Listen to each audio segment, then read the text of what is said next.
My life actually falls into about 4 different periods, but the first period, the first 30 years, I had no idea what to do. I didn't want to do anything. I wanted to avoid doing anything, and so on and so on. But eventually I was sort of persuaded into training as a teacher, school teacher, at Goldsmiths College. Who did the persuading? My parents. Right, so they said, you need to do something. Well, no, well, they didn't say it, but they looked out for something and sort of suggested it. Left it on the table. I mean, they were very good, but they did want me to do something. Obviously, Yes. they couldn't just go out lying about. And I wanted to do something, but I didn't know any specific thing I didn't want to do. Anyhow, So you became a teacher. then I became a school teacher in London, which I did not enjoy at all. In fact, I was terrible because I wasn't, as you can see, I'm not, I mean, they were as big as you, the students were as big as you, and I couldn't manage them, you know. So it was But I did 2 years. So it was the control. It was the classroom discipline which you didn't enjoy, but Of the course, actual, of but the course, actual and teaching. I mean, you can't do that. You can't do anything, you see. And was this in East any case, London? Or which part of- I'm not a controlling person. Apart Right. from that, I'm more a cooperative person. But I'll come to that in a minute. But while I was doing the teaching, or even so I started, I thought I'd better try to see if I can get another qualification, because this isn't going to lead anywhere, you see. Well, I'd done a bit of psychology as part of the teacher training, not much, but a bit. So I thought about trying to pursue that. They would take another degree in history, although I liked it.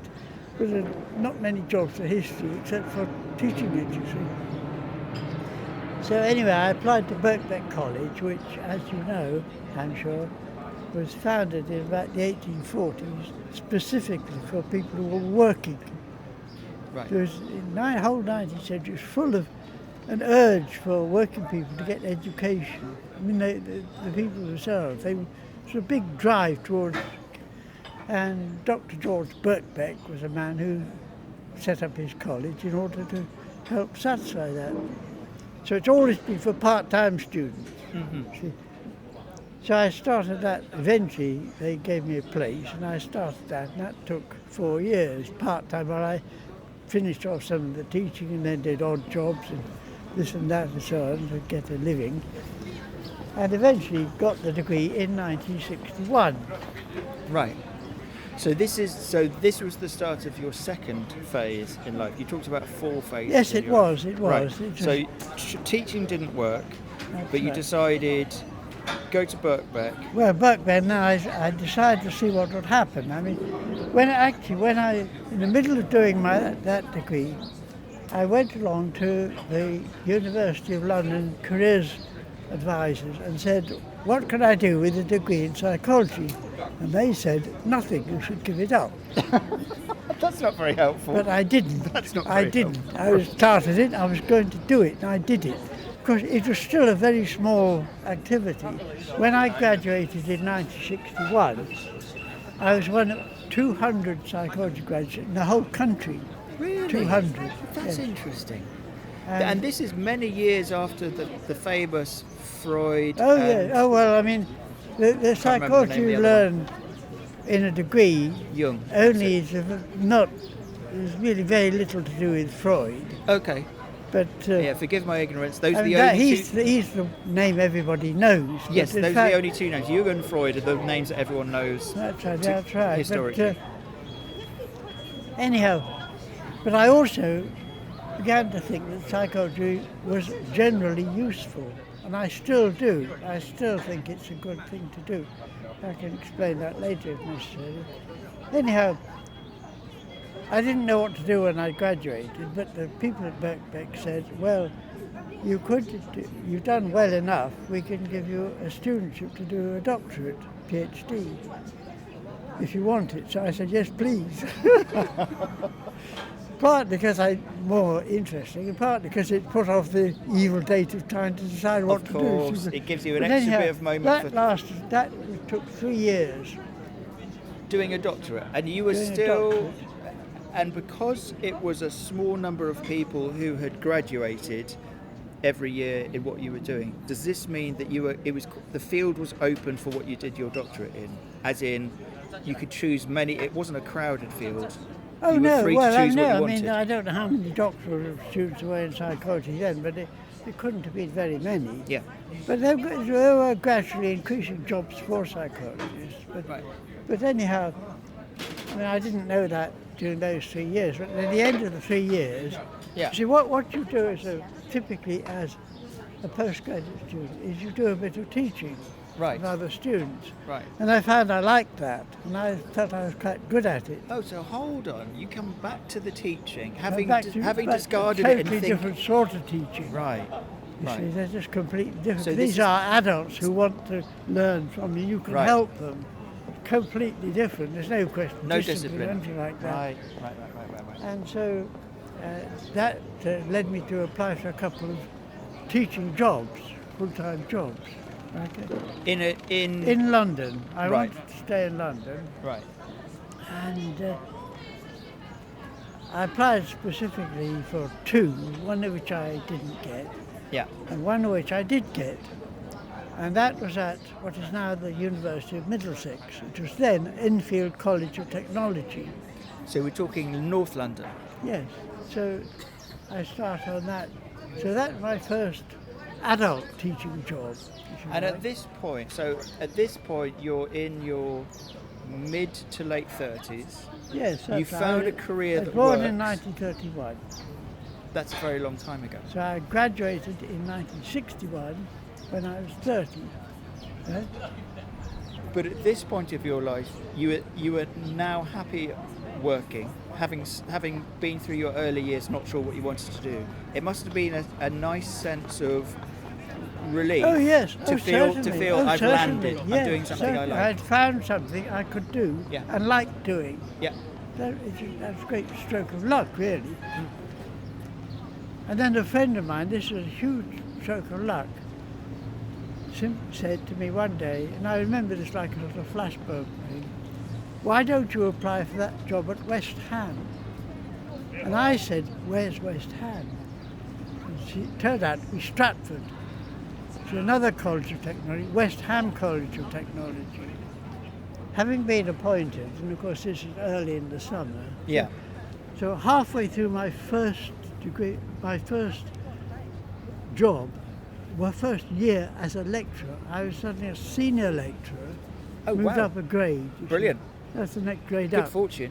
Well, because that was the job for the someone starting with, you see. And was this because you were a brilliant psychologist, or is this No. because you were lucky It that was because I someone managed left? to convince the appointing committees that I could do the job they wanted. Well, you Whereas had the previous man they got didn't do the job they wanted. well, you see. obviously had the gift of the gab if Well, you I could persuade a must have- committee. Well, I do remember one thing I said, which was at the end, as they usually do, would you like to add anything? Right at the end of the interview.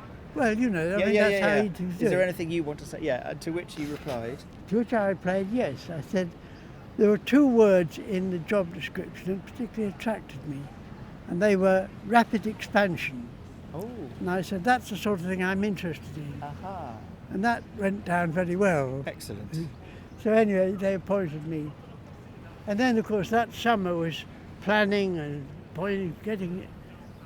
trying to get money for it. There was nothing there, you see, nothing in the psychology line. So you were basically breaking new ground, Yes, establishing absolutely. a new field Absolutely. in an area of academia which had very few practitioners Absolutely, at a time sir. Absolutely in the true. 1960s where there was a lot of change in society. That's perfect. London was probably changing around you. That's right. High rises were starting to go up. Well, London's always been changing, but certainly it was then. Yeah. Yes, Must have been an and, exciting time, well, Professor John. in that way, yes, it was. But it was also very hard work, of course. So where they put us, as starting psychology, was in two nearby prefabricated huts. I don't know if you know Stratford at all. I know Stratford. Do you know where Morrison's is? Yes. Before they were there were two prefabricated huts. Ah.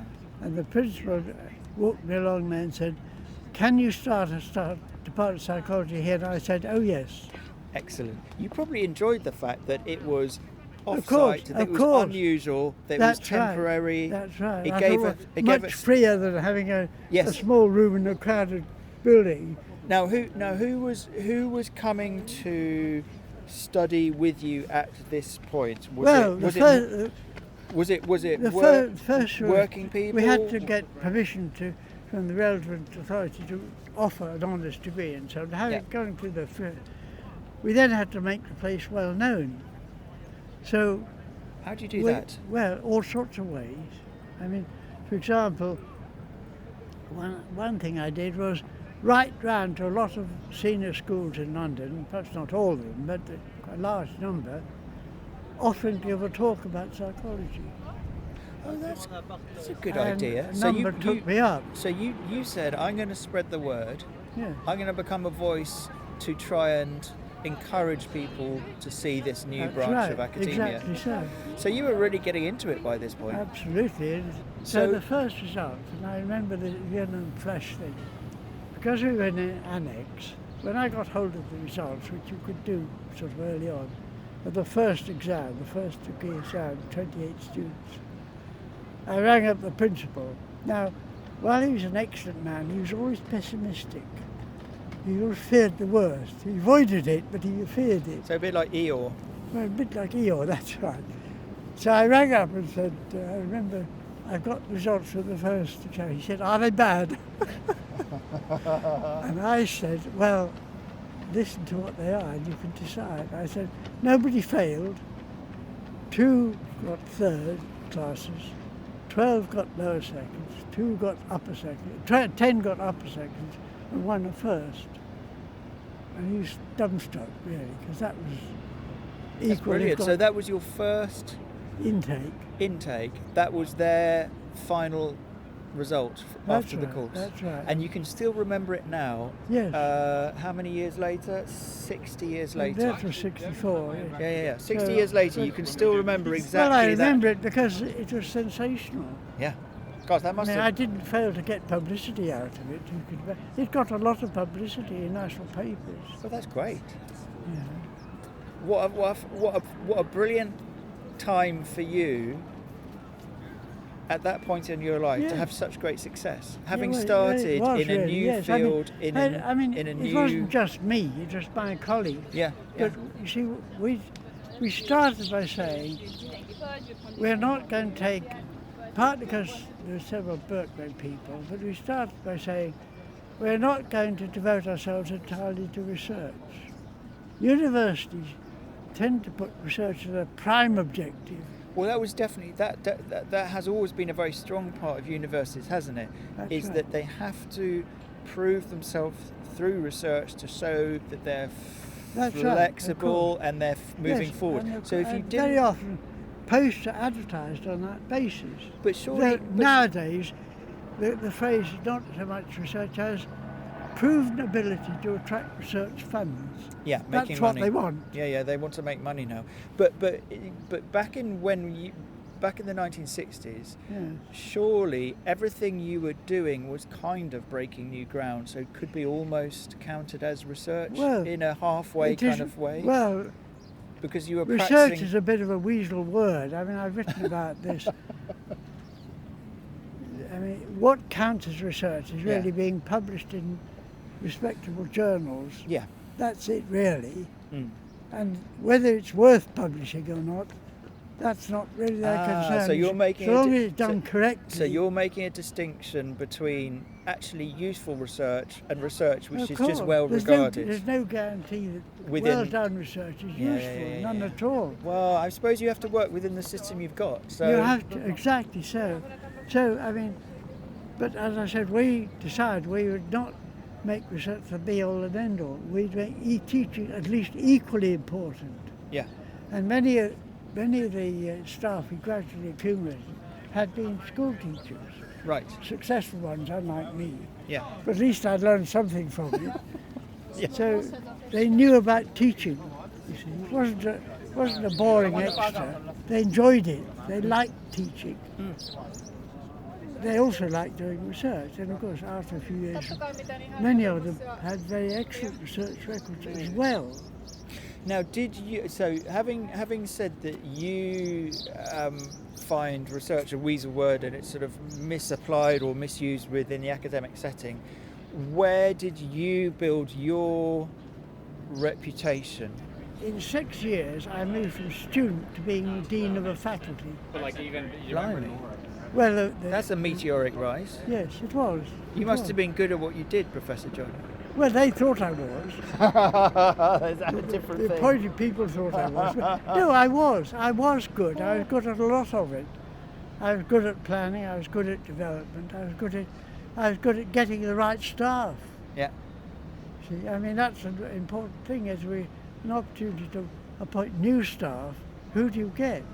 Like getting new students in. You've got to get to know them. So I would always invite any realistic prospect to visit. And then we have a long heart-to-heart chat about education, about psychology. So by this time I get to know them before I thought of recommending them to be appointed. By this time you're a committed educationalist. Yes. You must have. It sounds like you really enjoyed the work that you did. Yes, I did. And There were lots of difficulties, but I enjoyed it because it was successful. It was And working. what else was happening in your life at this point, Professor John? This is what we refer to now as the swinging 60s. We assume that I never swung. everyone was doing rock and roll, No, that kicking passed again. that passed me by completely. So do you? I mean, But there is what this. did happen. I'll tell you what did happen on Yeah. the cultural side. Yeah. As far as I personally was concerned, there was all this new stuff and so on, but there was also a remarkable revival in traditional music. In the As in 50s. folk music. Yes, as in folk music. Yes, there was, That wasn't happened there? in the late 50s and 60s. It began in America, but it took off in this country. People suddenly realized, lots of young people realized, there's all this music we've had around us, we didn't know anything about it. Yeah. I mean, I remember years ago, some Indian students, before I started doing this, saying, what is English folk music like? And I said, there isn't any. Oh, I'd really? never- Because you didn't know? I said, there isn't any. Oh my goodness. I'd never heard of it. Yeah, you yeah, see. yeah, yeah. This was long before, it was in the 40s or sometime. Yeah. And I was quite sure that it all died out. So, did you become an aficionado Well, of the I folk scene? became- Did you go well, to what those kind of concerts, gigs? Quite specifically. Again, I remember this quite specifically. In my last year at Birkbeck, that was 1961, so before I took my finals, Yeah. a friend at Birkbeck, also a student, said, I've been going to these wonderful places for music, folk music. You must come along. And I said, I'm not going anywhere until I've finished my exams. Then I will. Well, very dedicated So- student. Well, I mean, there just wasn't time. Yeah. Anyhow, so finals over, I went to my first folk club, and it was a pub called the King and Queen, which is in Fitzrovia. Because they always happen in pubs, don't they, folk sessions? Well, they always used to, and Yeah. it's all died out now. Yeah. And I was bowled over. There were people there singing songs they'd learnt from their grandparents, who'd learnt them from their grandparents. Amazing. And new people who learnt them, you know. So it was a whole sort of patchwork of new people, or people rediscovering their own music, you see. And did you sing or play anything yourself? No, So you're not I've no musical talent at all. But this became one of your entertainments, going to folk sessions. Well, yes, I mean, it became a passion with me, really. Oh, great. And some of them had all sorts of people sort of popped up who'd been forgotten for years, but somebody would hear of them locally and say, why don't you come along, and you know some old songs, and they would, you know, I mean, well, dozens of people like that. I And you- remember a bit of one, she sang, and now the hopping's over, the money is all spent. How yes, I never went to hopping down in Kent to my tour-ie, tour-ie, tour-ie. But they do, they'll be back next year, of course. It's a sort of working holiday. It was, The yes. crop, So it was a way of But anyway, be Easterners that getting out of town, wasn't it? The That's right, of course, hop hopping. picking season. I Hopping spoke in to Kent. somebody else for this podcast who remembers it without much joy. She didn't enjoy it.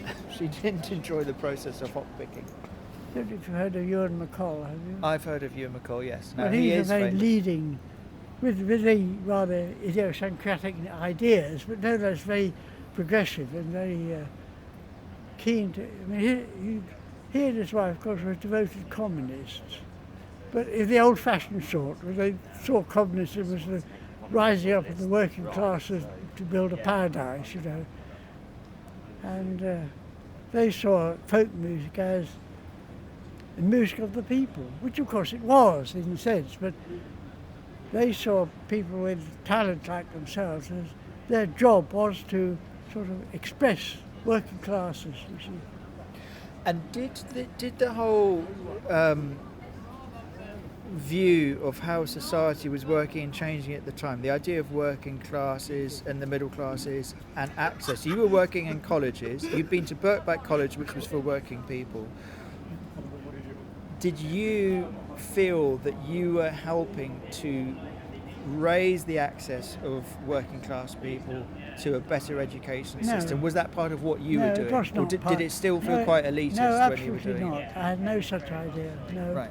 No. So you're not an old My idea- you're not an what old, I was trying you're not to an old promote was communist. psychology. You're not an old communist yourself. What? You're not an old communist yourself. You Oh did- no, absolutely not. No. No. And If I'm anything, I'm an anarchist.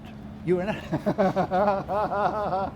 Great. In fact, for a number of years, if asked, I would have said I was an anarchist. Now I say that I'm strongly interested by anarchist ideas, because anarchism doesn't mean lack of control. It means self-control. Right. Now explain. Self-control, Explain. local control, self-control, and that's what I think psychology is ultimately about. What I think psychology is or should be about, and what I think education is or should be about, is increasing the ability of individuals to make rational, compassionate decisions and carry them out. It's interesting you include the word compassionate. Of course, decision. of course. So It thinking means about not- the greater good. What? Thinking about the greater good of Well, no, society. I don't think in terms of masses, I think in terms of individuals. The individual, right. So be That's caring it. towards your fellow beings. I mean, my catchphrase, which has not actually been caught on, is responsible autonomy. By that I mean that I think that's what we should aim to produce in education. And I think that's what psychology is about. That's to say, teaching people to be independent, but also to have full regard to other people. Not selfishly independent, but outgoingly independent.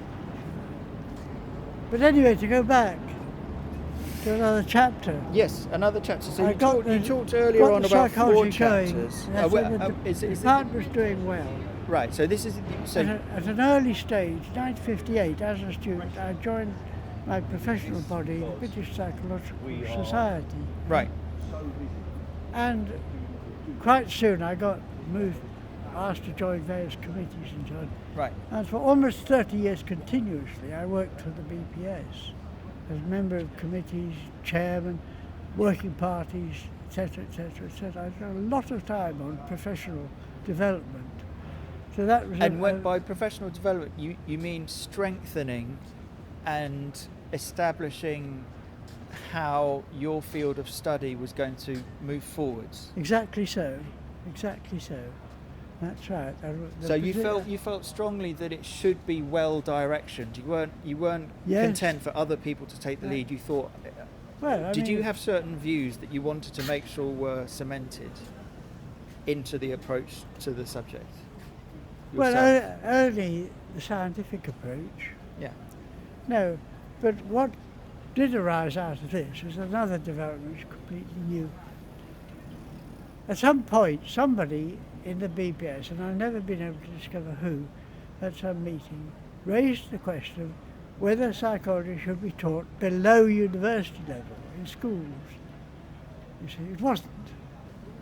We fairly easily found out that psychology was taught in many countries without any problems. In the United States, for example, at school level and so on. Right, so it was being taught at school in other countries, but yes, not in that's this right. country. And Right. there was no obvious reason why it shouldn't be done here, but we didn't propose how to do it because BPS is not an examining board; it's a scientific Right. board. You see. Right. But at that time, there still are different A-level examining boards, but there was one then called the Associated Examining Board, whose clientele was largely further education, not entirely, but that meant that they were more prone to offering new subjects, because more variety of people want to do it, an extra thing and so on and so on. And they took up the baton and ran with it, and they asked me to chair a committee developing A-level psychology. Oh, so I immediately said yes. So you were there right at the birth I started the A-level. A-level psychology. How interesting. God, that's quite a responsibility, Yeah. and also very exciting. So the first exam was, I think, 70 or 71 or 2, I can't remember exactly which. There were 1970, 120 applicants, In the whole of the UK, yes.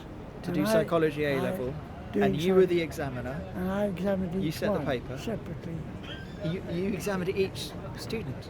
Yes, Gosh, did you travel around the country? yes, exactly so. How interesting.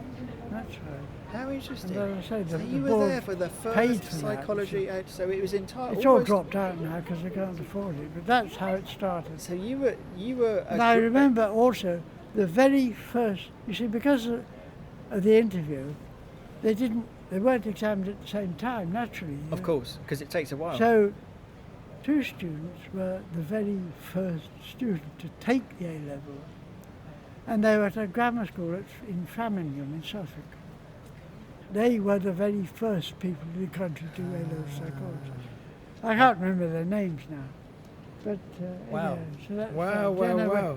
Of course, it rapidly increased. So having started it off, did you then leave it to other people to run its course? No, I didn't. I You remained as kept- chief examiner for 9 years. Right.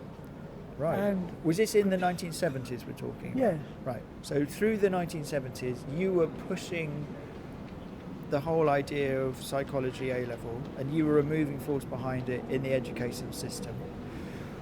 Meanwhile, your further education, what you were doing at West Ham, was that continuing also? oh yes, of course. How does explain your view of anarchism for those of us who are not very familiar with what an anarchist Yeah. stands for? Well, part of the problem is that anarchist, the word has been used in a whole lot of different senses to refer to different views and so on. A lot of young So people very- like to say very that they're confusing. anarchists, for instance, Well, or believe in anarchy, which is probably a different kind of anarchy to what you believe. well, yes. I mean, anarchy for many people means chaos. Yeah. I don't believe in chaos at all. I'm not against control. What I'm against is imposed control whenever possible. Sometimes it's unavoidable, of course, but I mean, all governments tend to introduce more control. All governments, however they start out, they always start by something saying, well, of course this will be used very rarely, this is an exceptional area. And then you find it's used a bit more often, then it becomes routine and so on. So that's something you have to work about. So on balance, I think one should resist that kind of creeping domination. So that's what I mean with it. But And in your academic career, you were part of the hierarchy of your subjects. yeah, well, in a way, You were yes. on I mean, all these well, committees in these professional bodies, so you must have also had to fight the feeling that you must have felt sometimes of my way or the highway. There is a certain way which is better to do I this don't than know. other It's ways. just I mean, you see, to go back to my own story, West Ham became part of the Polytechnic. Yeah. Now, a couple of significant things happened. One was, to illustrate why this is futile, the number of staff and number of students for the three colleges combined increased by about 10%. The number of administrators increased by 100%. No way. There were twice as many administrators. No way. To administer was only 10% larger. Well, there's the rub. This is, I mean, Yeah. have you read Parkinson's Law? No. No, well, it's out of date now, but everybody should read it. It's still bang up to date. Right. C. Northcote Parkinson was a historian by profession, but he also wrote some pieces for various journals and so on. Yeah. And these are funny little pieces about things he's noticed. And then they were put together in a book called Parkinson's Law, or The Pursuit of Progress. And it's full of fictional but real. You seen Yes Minister, have you? Yes. Well, it's Yes, like Minister, that, the you see. comedy show. Yeah. That's right.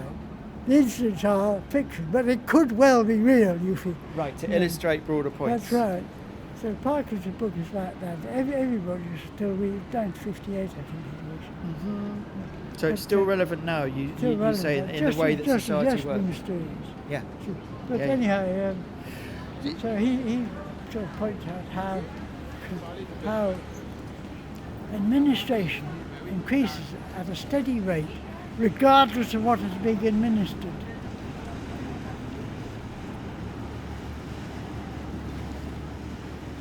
At your age and at your stage, is there a way that you can encapsulate what you've learnt from the life that you've led? This I have learnt from my experience of life. Cynically, I would say the importance of money. I would say, what advice would I give to a young man? I would say, make money. Because with money you can do anything. Without it you can't. That sounds cynical. But a less cynical view, as I say, I think that human beings could do much better than they do. But whether they will or not, I don't know, because I mean the outlook at the moment is very gloomy, in my view.